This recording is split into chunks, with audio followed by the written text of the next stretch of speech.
Kader Partai Demokrat justru sebaliknya tidak menginginkan AHY jadi capres. Hal ini bisa dilihat dari pernyataan-pernyataan mereka di medsos maupun di media mainstream. Kami juga mendapat banyak informasi dari lembaga-lembaga survei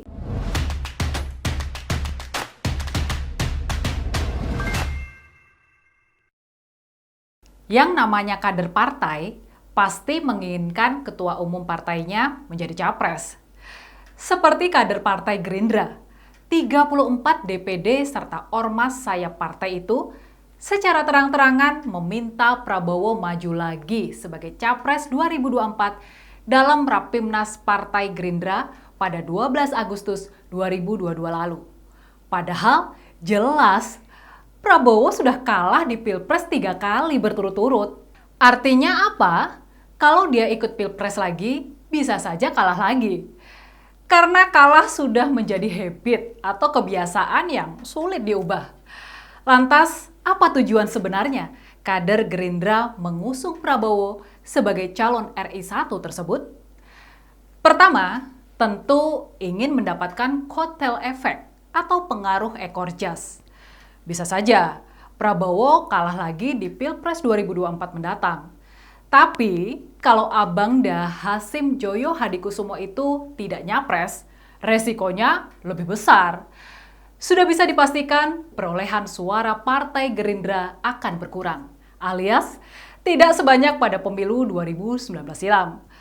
Atau dengan kata lain, mereka mendesak Prabowo nyapres lagi itu tujuan utamanya bukan lagi karena ingin berkuasa, tapi lebih kepada menyelamatkan suara partai. Kedua, siapa tahu Prabowo menang, sehingga bisa turut mereguk manisnya kekuasaan.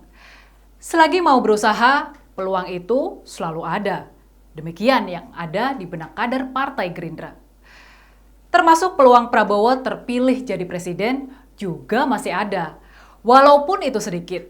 Nah, kalau seandainya nanti Prabowo menang, ada banyak peluang atau jabatan yang bisa didapatkan oleh para kader Gerindra ini. Mulai dari menteri, wakil menteri, staf sus presiden, komisaris perusahaan BUMN, kepala badan, dan lain-lain. Artinya apa? Kalah menang Prabowo, mereka tetap untung. Dan ketiga, takut dikucilkan seperti M. Taufik. Sudah menjadi rahasia umum kalau mantan ketua DPD Gerindra DKI itu berkhianat. Di saat kader Gerindra mendukung Prabowo sebagai capres, dia malah sibuk mendukung Anies. Tidak pelak, Taufik pun mendapat perlakuan tidak manusiawi dari petinggi Partai Gerindra.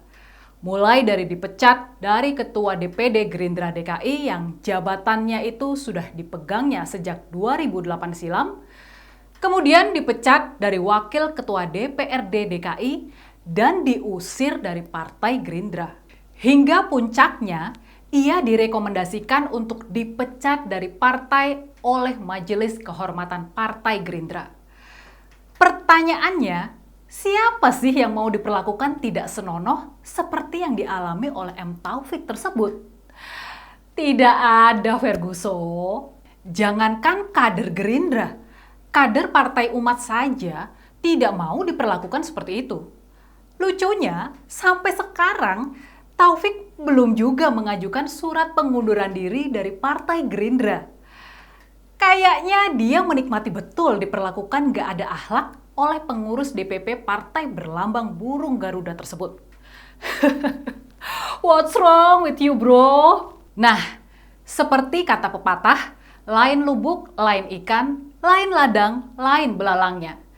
Artinya, setiap partai memiliki karakter masing-masing. Beda dengan kader Gerindra yang menginginkan ketua umum partainya menjadi Capres 2024. Kader Partai Demokrat justru sebaliknya tidak menginginkan AHY jadi Capres. Hal ini bisa dilihat dari pernyataan-pernyataan mereka di medsos maupun di media mainstream. Kami juga mendapat banyak informasi dari lembaga-lembaga survei kalau bicara pasangan Anies AHY hampir tanpa tanding. Ujar Kepala Bakomstra Partai Demokrat Herzaki Mahendra Putra.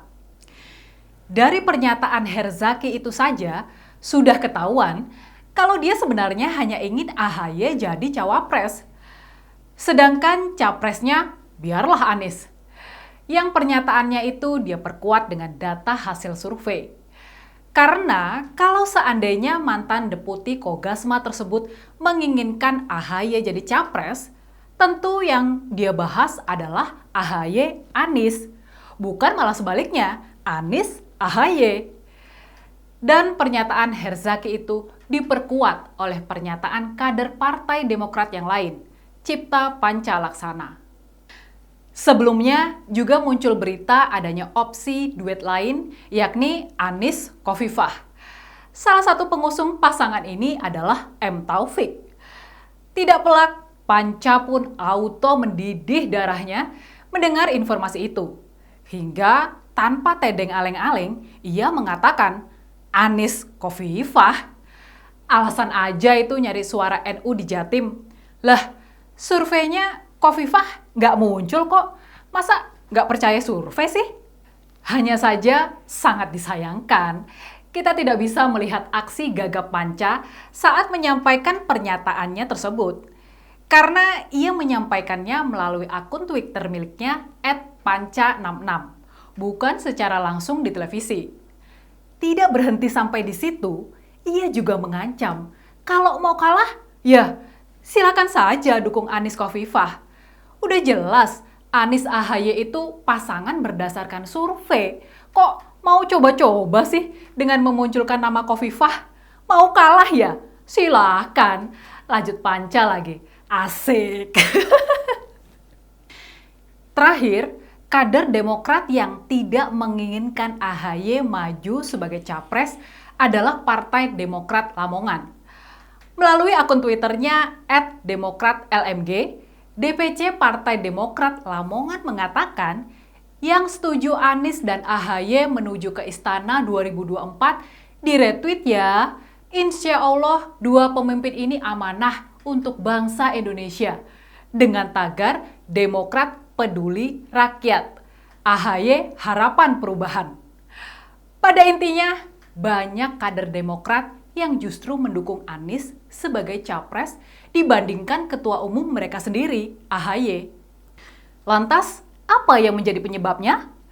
Dengan kondisi Partai Demokrat saat ini yang sudah di ujung tanduk, yang perolehan suaranya terus turun secara drastis dari pemilu ke pemilu dan mendekati pemilu 2024, semakin banyak kadernya yang korupsi, seperti Abdul Ghafur Masud, Nur Afifah Balkis, Riki Hampagawak, serta Lukas NMB.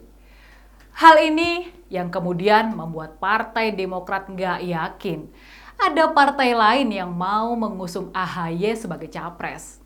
Jadi, daripada tidak sama sekali dapat tiket cawapres saja sudah bersyukur banget. Dan inilah letak lucunya Partai Demokrat. Selain dari katakan tidak pada hal korupsi, yang mereka puji adalah prestasi SBY yang digembar-gemborkan AHY pemimpin berprestasi. Tapi yang didorong untuk maju sebagai capres adalah Anies Baswedan.